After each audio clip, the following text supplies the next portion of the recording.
So I had a brief discussion with one of the providers who actually pointed out that the prevalence rate for influenza right now in the area is about 2%, according to the Illinois Department of Public Health. And the question is, should we stop or continue testing for the flu?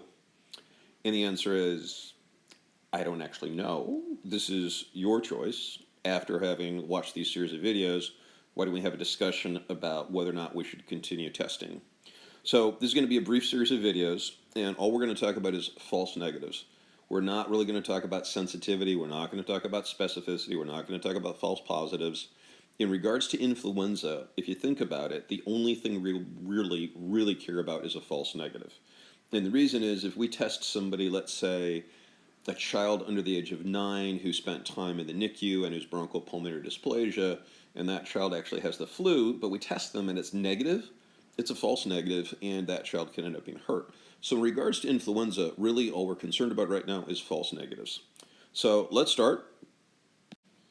Let me tell you right now, the first thing you want to do when thinking about prevalence rates, false positives, and false negatives is, for the love of God, all right, draw a picture. Pictures are great. Draw a picture. Second thing you want to do is always start off with 1,000 patients. 1,000 is a nice round number to start off with. Don't do 10, don't do 100, do 1,000, don't do 10,000, don't do 1,000,000. Otherwise, what happens is human beings tend to get lost at large levels of scale. So start with 1,000, and here's how we're going to start.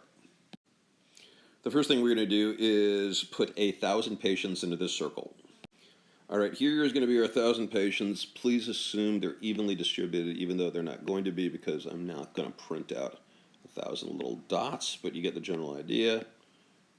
These are actually about 50 little dots apiece, of which, actually they're 100 little dots apiece, of which you'll find 10. So you can get a fairly good idea of what 1,000 patients look like. Well, it's 1,000 patients. All right, so let's start with this. We know that the prevalence rate is 2%. So we know that of 1,000 patients, 2%, there's going to be 20 patients that actually have the flu. So somewhere in here, we're going to select 20. So prevalence rate is 2%. We know that we've got 1,000 patients at a prevalence rate of 2%. 2% of 1,000 is going to be 20 patients. So this little green circle over here, actually, this little green oblong looking thing, is green. It's going to represent the snot and mucus of influenza, and we're going to select a spot where that's 20 patients. Out of the entire 1,000 patients that we're testing, 2%, which is going to be 20, actually have the flu. All right, we move the little green dot over, and there's going to be 20 in this circle. There's going to be 20 patients. Please don't be pedantic and actually count them out. Assume there's 20 little dots in there. All right, now we actually have to use sensitivity. Sensitivity over here is a bit player. What I'm really concerned about is the false negative rate, because if a patient actually has the flu and the test comes back negative and the patient's susceptible, that patient could get hurt.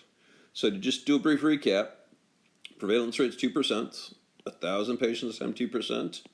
It's going to be 20 patients that actually truly have the flu. And we're going to test all of those 20, and you'll see what becomes interesting. All right, so we're going to do is we're going to take this little green sort of area, which is going to represent 20 patients, and we're going to assume all of those patients have the flu. Okay, keep in mind, everything outside that little green area, no one has the flu. Because again, the flu prevalence rate is 2%, which means that there's only 20 in here. So here's our 20 patients. All right, 20 little patients, all actually truly have the flu. We haven't tested them, but just assume that the Archangel Michael comes down from heaven and tells you they all have the flu. So again, 2% truly have the flu, and the rest of these are truly negative. They don't have the flu, but this little area is the ones we're concerned about. All right, so the prevalence rate, the sensitivity is 80%, which means that the sensitivity is of all the patients tested, the percentage that test positive of the patients that truly have the disease. So in this case, 20 patients have that, right? We're going to test all 20 of them, and 80% are going to test positive. All right, so if we test all 20 of them, and the prevalence rate is, or excuse me, bloody hell, we're going to test all 20 of them, right? And if the sensitivity is 80%, 20 times 80% is going to be 16. So we're going to test all 20 of them. You're going to get a flu test on them, and 80% of those are going to come back positive. Now, think about this, right? If you test for the flu, it's either going to be positive or it's going to be negative. So if 16 are positive and we test 20 patients, this means 4 over here are going to be negative. But hey, here's the problem. These 4 tested negative, but remember, they actually truly have the flu. So we're going to change a few colors over here so it makes a little more sense. All right, so we've changed the colors to make a point. Right? And the point is, the green ones, you're going to have 16 true positives. Right? So they'll be treated appropriately. Right? And then, but you're going to have, remember, if there's 16 positives, there's going to have to be 4 negatives. And you're going to have 4 negatives, right? But these people all have the flu, so it's going to be a false negative. And here's where the danger lies, right?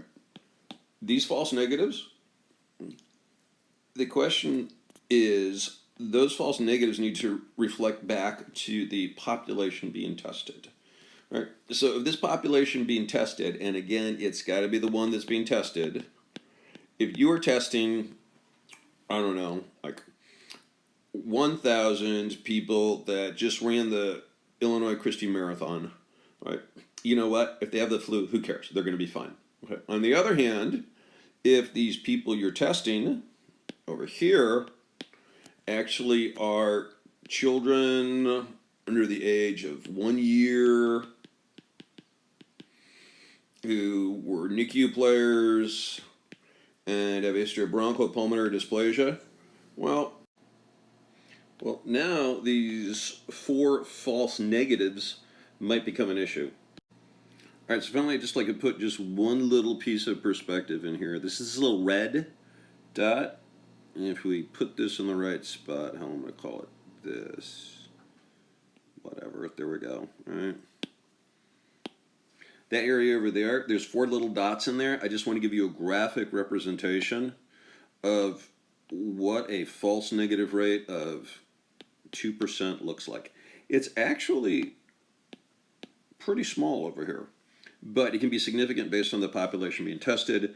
In the next video, we're going to go take a look at what happens to the false negative rate as the prevalence rate changes. More thrills, the hits just keep on coming.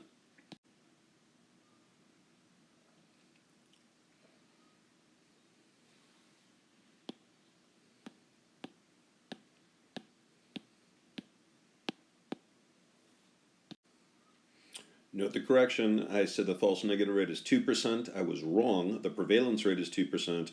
The false negative rate is this little number over here, right? There's 4 little dots. They all have the flu, but they tested negative, so the false negative rate is actually these 4 little dots over 1,000. Now on to the next video.